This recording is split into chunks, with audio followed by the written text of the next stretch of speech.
Salam Pancasila, Bhinneka Tunggal Ika. Ketemu lagi ya. Isu atau persoalan virus corona ini semakin menakutkan, ya, semakin menakutkan, semakin mencekam, terus diolah sedemikian rupa.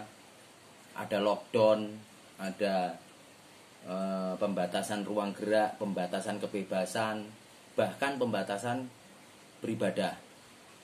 Ya, mari kita ulas tentang virus corona. Itu virus corona, virusnya. Kalau penyakitnya namanya COVID-19, karena ditemukan tahun 2019. Oke. Virus corona itu adalah virus flu, ya, flu itu menyerang pernapasan, ya, menyerang pernapasan, flu menyerang pernapasan. Jadi itu masih satu famili dengan virus MERS dan SARS, ya. Kalau MERS itu yang terjangkit pertama Arab Saudi karena ditularkan atau berasal dari unta, ya, dari unta. Kalau SARS itu ditemukan di Cina karena dia dari binatang. Itu flu itu nggak tahu secara ilmiahnya, dia berkembang di binatang musang, ya, musang atau terenggiling atau apalah, luwak, ya, kalau bahasa Jawanya luwak. Jadi ya itu kan orang-orang yang jorok, dia pelihara musang, dicium-cium atau apa, ya kan, akhirnya tertular. Terus kalau virus corona ini tidak ada yang tidak ada bukti bahwa itu berasal dari binatang apa. Tidak ada, belum ada. Orang bilang dari kelelawar, belum tentu. Karena yang tertular pertama itu di pasar di Wuhan, itu di pasar ikan malah, ya. Nah, jadi itu kalau dicari-cari kok semakin membingungkan gitu. Nah, terus ini menjadi pemikiran-pemikiran yang liar mulai berkembang, ya. Banyak orang berpikiran liar. Ada yang bilang ini virus ini senjata biologis, ya, senjata biologis produksi Cina. Nah, pemahamannya, kalau senjata biologis kenapa diuji coba di Cina sendiri? Tapi ya bisa jadi sih, tapi kok Cina kejam sekali ya. Dia di Cina itu sudah terbunuh hampir berapa? 3.000 berapa gitulah. Ya, 3.000 berapa, itu data ada di Google semua. Jadi kalau senjata biologis ini kemungkinannya kecil, ya. Terus kalau itu senjata biologis musuhnya, ini berhubungan dengan perang dagang atau perang memperebutkan uang di dunia ini. Untuk Indonesia sendiri, saya mendengar kabar itu untuk ibu kota baru kita bermitra dengan 3 negara, ya, 3 negara.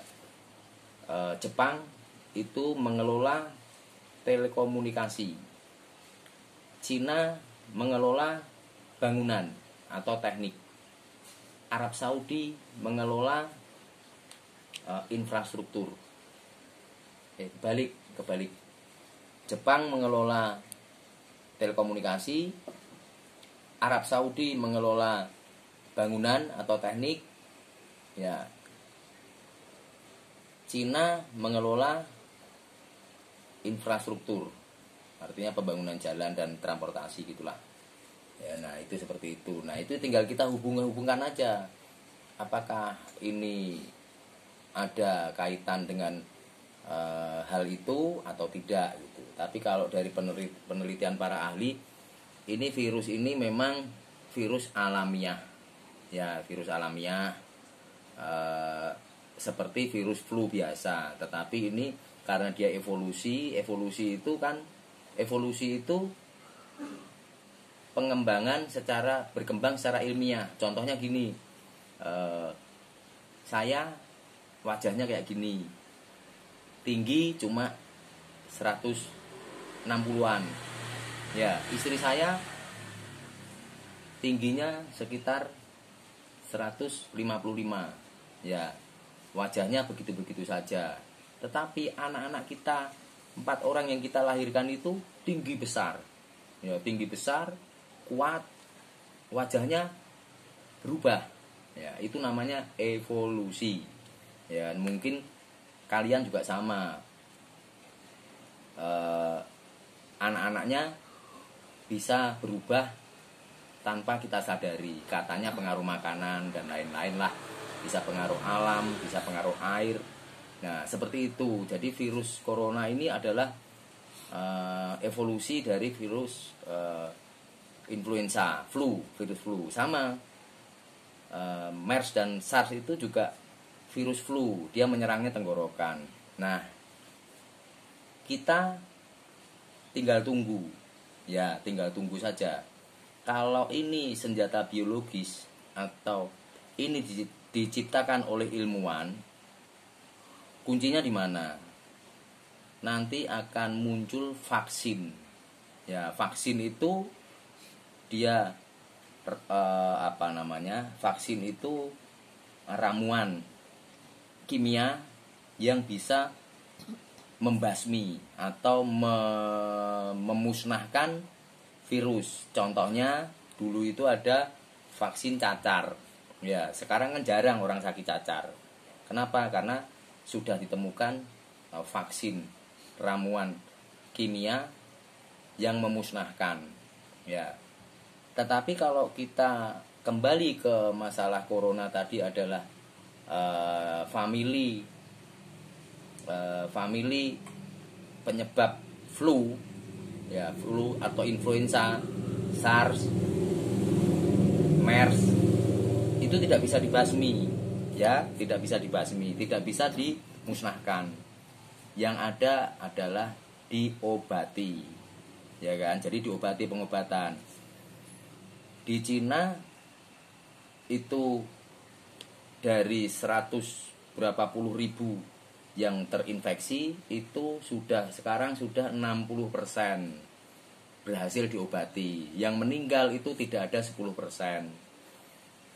Negara kedua yang parah lagi Iran. Ya, Iran juga sama. Terus Italia dan terakhir Spanyol. Ya, mereka rata-rata sebetulnya kalau dilihat virus ini kalau menurut saya tidak terlalu berbahaya. Ya, tidak terlalu berbahaya. Artinya gini, ini sama dengan virus influenza. Jadi kalau kita flu, ya flu itu kalau didiam-diamkan memang karena dia belum berevolusi, ya diminumin obat anti flu aja sudah sembuh.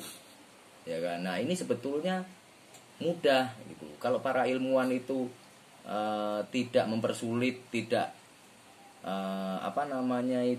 tidak merekayasa, tidak main-main, ya tinggal ciptakan saja obat flu yang dosisnya atau ramuannya lebih daripada obat flu yang selama ini ada. Ya, jadi apa sebetulnya yang membuat resah gitu? Apa yang membuat resah? Kemarin ada kasus Ebola, ya kan?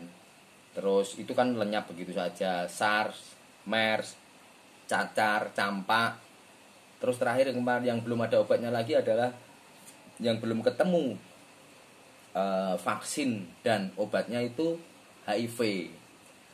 Ya, sebetulnya HIV ini juga kalau dibikin beritanya mencekam, membuat takut, ya takut lah. Sama itu juga penularannya juga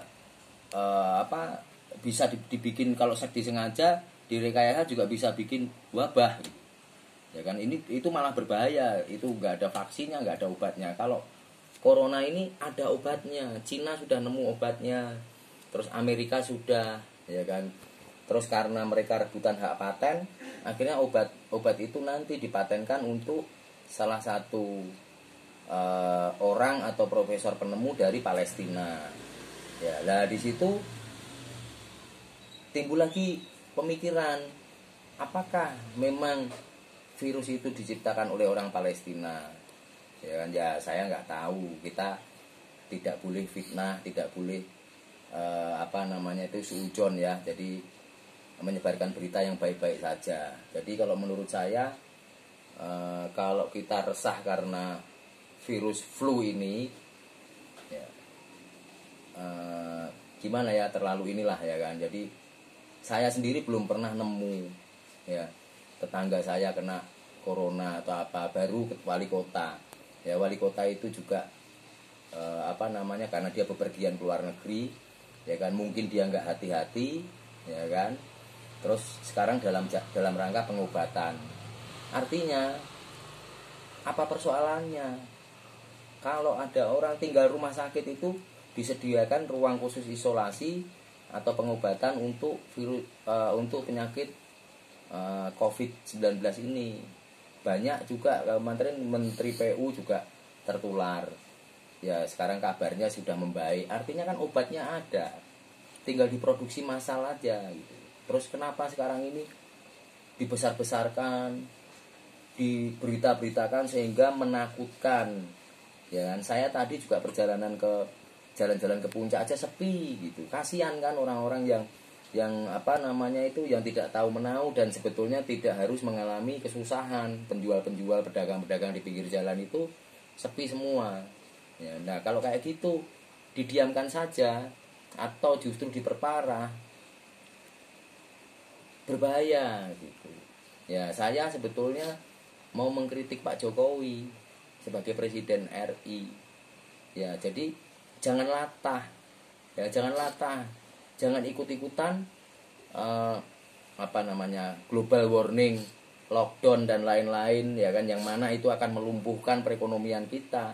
Ya, apakah Pak Jokowi lupa bahwa negara kita, nenek moyang kita, masyarakat kita ini adalah pemberani, ya, pemberani, patriotik. Terus juga dari struktur negaranya, bentuk negaranya itu kan kepulauan. Ya, jadi itu juga sangat sulit untuk lockdown atau penyebarannya dibatasi dan lain-lain. Tidak sama negara kita ini dengan Cina, dengan Italia, Spanyol, Iran, ya kan. Mereka itu negara ya nggak ada lautnya. Kita ini terpisah-pisah sama laut, jadi nggak usah takut gitu. Menurut saya nggak usah takut. Ya tinggal kalau presiden serius, ya tetap masyarakat tuh boleh bergerak, ya bekerja, berusaha, jualan, ya kan, dan lain-lain. Tinggal disiapkan saja obatnya secara massal, dipersiapkan lagi tenaga medisnya yang profesional secara massal. Kirim aja tenaga kerja medis kita, ya kan, ke Cina, ke Iran yang sudah lebih dulu mampu mengobati penderita yang terpapar virus itu. Gitu aja. Jadi saya sendiri heran gitu ya, ketika presiden kita ini tidak tegas, ya tidak tegas mengambil sikap, malah terkesan itu latah ikut-ikutan luar negeri untuk mengisolasi, lockdown dan lain-lain ya. Kalau di negara Italia, terus Cina, Arab Saudi, mungkin Inggris dan lain itu mereka makmur, penduduknya sedikit, terus uang mereka banyak. Jadi ketika orang disuruh istirahat itu sudah dikasih uang. Ya, terus saya juga berpikir kalau orang itu dikasih uang, kalau orang nggak bekerja di pabrik, nggak ini kan bahan pokoknya mana ada, ya kan bahan pokoknya nggak ada, terus mau gimana? Apakah mau hancur? Ya waspada loh, Indonesia ini bisa dihancurkan. Ya, jadi menurut saya Presiden RI ini harus mengambil langkah tegas dengan menerima masukan-masukan dari para ahli saja, jangan dari para ahli politik, ya dari ahli-ahli kesehatan, ahli-ahli virus, profesor-profesor ilmiah, ya profesor-profesor yang paham masalah pandemi, ya penyebaran virus dan lain-lain seperti itu saja ya.